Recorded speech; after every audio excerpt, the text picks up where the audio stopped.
Welcome back to another video. This is my 75 series Trish the Troopy.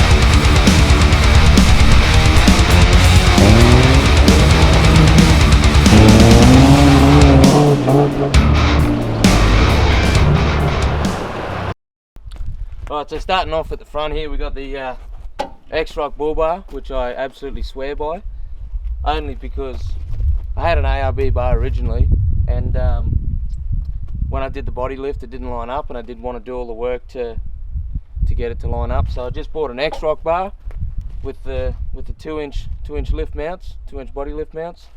Just bolted it straight on. Looks good now. And then I got a set of 9-inch spotties from Adventure Kings, GME aerial, good old Dominator winch. I actually haven't had any issues with the Dominator, as much as people like to say a lot of rubbish about Adventure Kings products. Their winches are actually really good. And then just got some 9-inch Jeep driving lights on the front, LEDs, and then I still got the standard indicators. I've been planning on replacing the bulbs in here with HIDs or something, or see if I can get like an LED kit for it to make it look even better. Alright, that's it for the front end. We'll move on. Alright, so here we are around at the side, and I'm pretty sure everyone by now would have seen my custom bar work that I've had done. I'm pretty sure it's 12mm structural steel, and it's one piece all the way from the front running to the back. We started off with a set of rock sliders originally, and got them all mounted up, and then we basically just tacked on all the little bits. He didn't have a really good bender at the time, so the bends aren't exactly perfect, which I kind of prefer because it gives it that Mad Max look. Other than the bar work, it's a standard body. For the lift, this is where it gets pretty confusing because it's got 2-inch springs, because you can't get any bigger leaf springs than that. And then it's got a 2-inch body lift, and then it's got extended shackles. And then the front has the shackle reversal, which that brings it up a few more inches because of the drop cross member in the front. So in the front, I'm pretty sure we're looking at about 7 inches. Don't quote me on that, because it's very unless I measure it, then that's the only way we're going to know. But the back end will be about 5 inches because of 2-inch springs, 2-inch body, and then you get another inch off your shackles. The tyres that I'm running now, as you all probably know about, are the Deegan 38s. They've been really good so far, but I probably won't stick with them. I like to switch up my tyres here and there. I had the Cymex Extreme Trackers before this, and they'd get you into some stupid places. And then the rim setup is 15. I think they're 15 by 10-inch rims, and they're negative 44s. So the tires are 35 by 12.5, and the rims are 15 by 10 negative 44. That gives me a bit of clearance away from just a few things there running 15s. Brake rotors, gives me a bit of distance from the leaf springs on full lock. I don't get any scrubbing because of that. When I had different rims, I was having issues where I was scrubbing on the rims, and I had to limit the amount of steering I had. Yeah, and we also have ladders running up. It's not really a part of the bar work because it's actually separate. It bolts on, and it bolts onto the the Adventure Kings roof rack to make it easier to get into the tent. And we'll move on. Alright, so here we are at the back. I still haven't got a Deegan 38 spare. I'm still running the Cymex Extreme Tracker. I don't really use spares, but like I wouldn't not have one on the back, but I didn't see the point in buying a, well, I did see the point. I just didn't have the money at the time to buy another Deegan. So I've just kept the best Extreme Tracker that I had. I think this one only did about 3,000 Ks. So it's got another 500 meters left in it. So it'll be perfect. Yeah, and then we got the jerry can holder over here. This rear bar is actually, it's a Kmart rear bar, but I want to get rid of it because it doesn't actually come up that extra 2 inches for the body. It's still, I haven't modified it or anything because it goes directly into the chassis rails. I do have plans on changing it, but I'm still trying to figure out who I want to go to about that, which fabrication place. But I'm still going to have only one spare swing away, and then I'll possibly have a dual jerry can holder. But I also want to mount, I want to have a ladder that goes up the back here to your tent. So I have all 3 areas behind, all 3 areas around the cruiser that I can actually climb up to my tent. Cover it up. Right, so I got a set of Titan rear drawers. They've been pretty good so far. Haven't done a review on them or anything, but this top piece here that slides back for a fridge, I'm actually going to bolt it down so it doesn't move. Only because I don't use it, and if I do, if I slide this out here with my fridge on the top, it doesn't actually open because my fridge hits the roof. So that's really just a big inconvenience.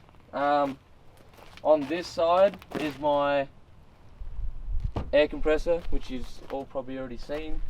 I've replaced all the panels inside, every single panel except for this one. Just been a bit slack, and after I got to this door I didn't really feel like replacing it. It's actually a 3-seater. This Troopy came out originally as 3 seats. No idea, that's just what it's got on the VIN plate. And then someone, probably the previous owner, added the custom forward facing seat. Troopies did actually come out with a forward facing seat, but that was in the RV models. This is just your base model. And then that's about it. We'll move around to the inside. Oh. Alright, so getting into this isn't the easiest thing in the world. No side steps or anything. The rock sliders actually tuck in underneath quite nicely. So on the inside here, I haven't done a crazy amount of shit to the inside. I like the standard cruiser dash. I don't want to start drilling holes all on it and that. I actually haven't drilled any holes into this dash, surprisingly. I actually glued on my UHF mount, but I glued it on and it just falls out. It's a waste of time. I've got 3 gauges down the side here. Only one of them's hooked up. That's just for voltage. I have the other ones there. I just haven't hooked the sensors up because I'm planning on still putting that turbo in there, so I don't want to hook up the EGT. Well, I can't hook up the EGT until then anyway. I've just got a couple switches. One's for me 9-inch lights. The other one is for my 40-inch light bar that has been disconnected for years now. Only because the wiring harness that the Adventure King supplied for it caught on fire. So I haven't really needed it anyway. Haven't bothered to use it. And then I've got the air compressor and the rear locker on the bottom here. That's just where ARB put it. And then because I have a straight through exhaust, the biggest thing is I wanted a good stereo so I could hear everything. And because before I bought this Troopy, I actually had a Lancer with a pretty full-on sound system in it. I actually won two comps, I think. So anyway, I wanted to be able to hear over that straight pipe, so I ended up going with a set of 6.5 inch Crescendo Audio mid bass. Got to order them from America if you didn't know, and I think they're 4-inch Crescendo Audio bullet tweets, but I can't really remember. There might be another brand, but they're 4-inch bullet tweeters, and they fit in the dash where the original speakers for the Troopy used to go.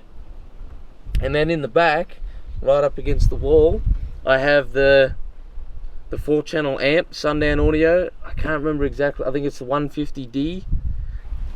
I can't actually see it from where I'm sitting. I actually have my fridge right here, right where I can access it. Pretty much while I'm driving, I can open it up. But I didn't tell you that. I don't put it in the back because it's just too annoying to get into the back sometimes when you're on the road. So it's easier just to like pull over or do it while you're driving, you know. So you can just grab something straight out from there. No drink holders, but the way I look at it is if you can't hold a drink and drive your cruiser, then you shouldn't be driving at all, right? So if you got drink holders, that's a luxury, but I haven't even thought about that yet. I've got other mods I want to do. Typical Land Cruiser, handbrake does not work. It does not work so much that I've actually removed the shoes from the rear diff. So there's no shoes, there's no springs, there's no assembly kit at all for the handbrake. So the only thing that it is a handle here and a cord running back, and that's it. It's cut off. I don't use it. I've got a Pioneer head unit and a Uniden UHF, and that's about it for the inside. Oh, and nearly forgot. There's some roof console that I bought from ARB. It's been alright. It's had some weird things fall off it, but other than that, it's pretty strong. I basically just put a whole heap of rubbish up there. The only important thing up there is my winch controller. But other than that, there's just random stuff like paint and like, I don't know, this is pretty important, tire deflation kit, but it's just another place for you to just store rubbish. Like if I removed it, I'd be more organised with my stuff in the front here, rather than just shove it up the top. That's just me. Alright, we'll move on. Alright, so I got this ladder put on because it just makes it so much easier to get to your tent, rather than hooking on your factory ladder and all that. And this way I can actually like walk all the way to the back here, and then I can even stand on the rear bar to get right to the back here if I need to. Or I can even just move all the way along the front here, stand on the mirror, and I can get to the front here as well. So I can get pretty much 90% of the area. I can get all the way around to the front. I can't get all the way to the other side, but I can always just climb up the other side. But I've got the Adventure Kings quickie tent on the top here. It's been alright. I'm actually going to throw it in the bin soon, but I'll tell you about that later. But I've got the Adventure Kings tent. I have the Adventure Kings rear awning, which has been pretty much the well, it's the only awning I've ever owned, but I haven't had any issues with it. It's covered in mold because I'll pack it up when it's wet, and I've put that thing through so much abuse, and it still stays up there. It's crazy. I've smashed trees on it, and it's still there. So I haven't found the need to buy another one yet. All right, so here is my exhaust setup. Now, it is basically 1 meter long. So there is a 90-degree bend here, and there is a join there, and the rest of it is my extractors. So only this piece from here to here is actually the exhaust, and it dumps right here at about a 45-degree angle. It used to come straight out early days, and then when I got the bar work done, I angled it down because it was actually putting a lot of it was putting a lot of black marks all over the paint. So I just angled it down slightly, and I haven't had that happen. The bar work on this side is actually a lot different. It actually comes down underneath the exhaust with these huge gussets. I don't think gussets is the right word, but this big box section here, either side, and then there's a gusset that runs across that protects my exhaust. I kind of thought I'd get hung up on it because it's actually a lot lower to the ground, but it's only about 5, maybe 10 centimeters. Nah, not even that. It's about 3 inches lower than the chassis, and this thing's already pretty high, so I've never actually landed on that. So if I land on that, I'm going pretty crazy. Alright, so under the bonnet, nothing's really changed for a long time. I've got BT Cruiser gas struts. Check them out on Facebook. That is probably the best mod I've done to this, to the whole Cruiser. It would have to be, because every time I have to open the bonnet, which is very rare because it's a 1HZ and not a TD42, it just makes life so much easier. I don't even need that stupid bar in here. I've actually thrown it in the bin. Don't even need it. You can still have it just in case they fail, but if they fail, I'll just go on Facebook again and buy another kit. I'll just screw new plates on the whole lot. The only thing that's really changed under here is the radiator. It's a 3-core radiator. I didn't have overheating issues. I had a broken radiator. There's a difference, right? It's not a TD42, it's a 1HZ. They just go bang. Then I've got my Dominator winch control box over here on the side. Standard air box. No need to change it. I've got one battery. I've actually got a battery tray sitting at home. I just have to use a grinder and cut it up a bit, and I'm going to bolt it to the rear drawers, and I'm going to put 2 batteries in there. At the moment I haven't needed it. The winch doesn't even kill that battery in there. There's headlight relays there. I've got a HID, which is for the spotties relays, because that's another. So I bought 2 wiring kits, for the one for the headlight spotlights and one for the light bar, and one caught on fire and the other one, the relay died in it, I'm pretty sure. So I've wired up my own wiring kit for the spotlights. Should have just done that in the first place. There's no radiator shroud here, because once you lift the body 2 inches, there's not really any way to have that unless you cut the bottom out of it, but just threw it in the bin. Weight reduction. As everyone's probably aware, the fuel is wound up. It's not wound up as much as you would think, but it's only about 1/4 of a turn, and that's still a lot for a fuel pump. It doesn't take much to add a lot more fuel into it, but yeah, it's only a 1/4 turn, so it hasn't blown up yet either. It's done an extra 80 to 90,000 Ks with it like this, and I feel like I get a bit more power, but if you push the throttle too hard, it's just going to blow heaps of smoke, which is good, but you're not gaining any more power is what I'm saying. I have ARB diff breathers at the top, because right from the start I've had issues with water getting into the diff housings, so I just installed them, got the breathers up nice and high into the engine bay, just to see if I could cancel that issue out. But it actually turned out to be the rear diff, when I pulled it out, actually had no gasket on it or anything, not even any glue. It was just straight put on there. That had been like that before I bought it, so it wasn't my fault. And now I've reinstalled the diff centers with gasket glue, so everything's all glued together. I don't use actual paper gaskets, or I just use gasket glue from Loctite. Alright, so that's about it for the engine. We'll keep moving forward. Alright, so here we are into the front. Now, I don't know anyone else who have done this before, but so what I've done is I've done a shackle reversal is what it's called, and I've cut the spring mounts off, front and rear, and I've basically put the mounting point for the shackle at the back, and then I've put the fixed point at the front using a big Superior Engineering cross member. There's actually a it's not really a kit, they just sell a cross member and some mounts and that, and then I just went from there. Now, why did I do this? So when you come up to an obstacle and you actually hit the front tire, in the factory setup, the way that leaf springs work is they actually flatten out and then the shackle rotates forward.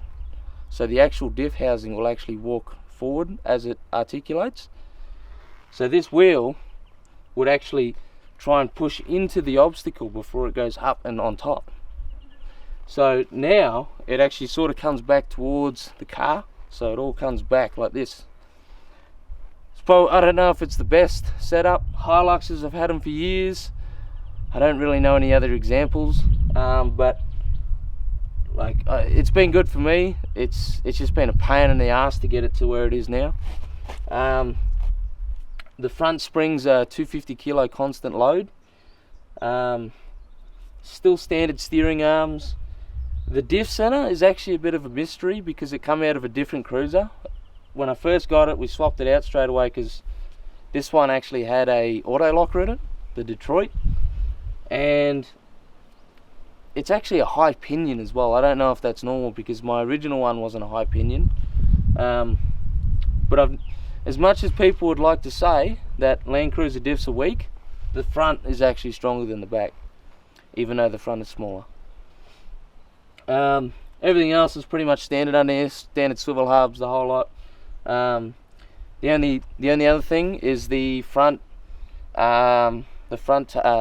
shaft is out of a VDJ 79 series, only because it's longer and the diffs move forward 3-4 inches from the shackle reversal. Alright, keep moving. Right, so here we are at the back. Now the rear diff housing has been replaced in the last couple of months. It was actually bent and caused me a lot of grief, snapping axles, snapping studs, and I was just wasting a lot of money trying to keep it all together. So I've actually got a brand new diff housing in there.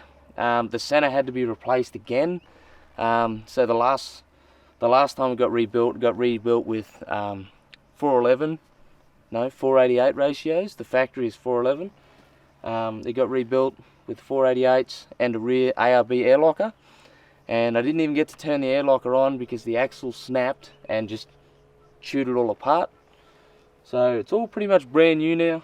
It's been about 3 months maybe, no issues. I also went ahead and put nitro axles in it. They're actually a chromoly. I'm going to replace the studs again because I've just left it the way it is because I just didn't want to fiddle with it.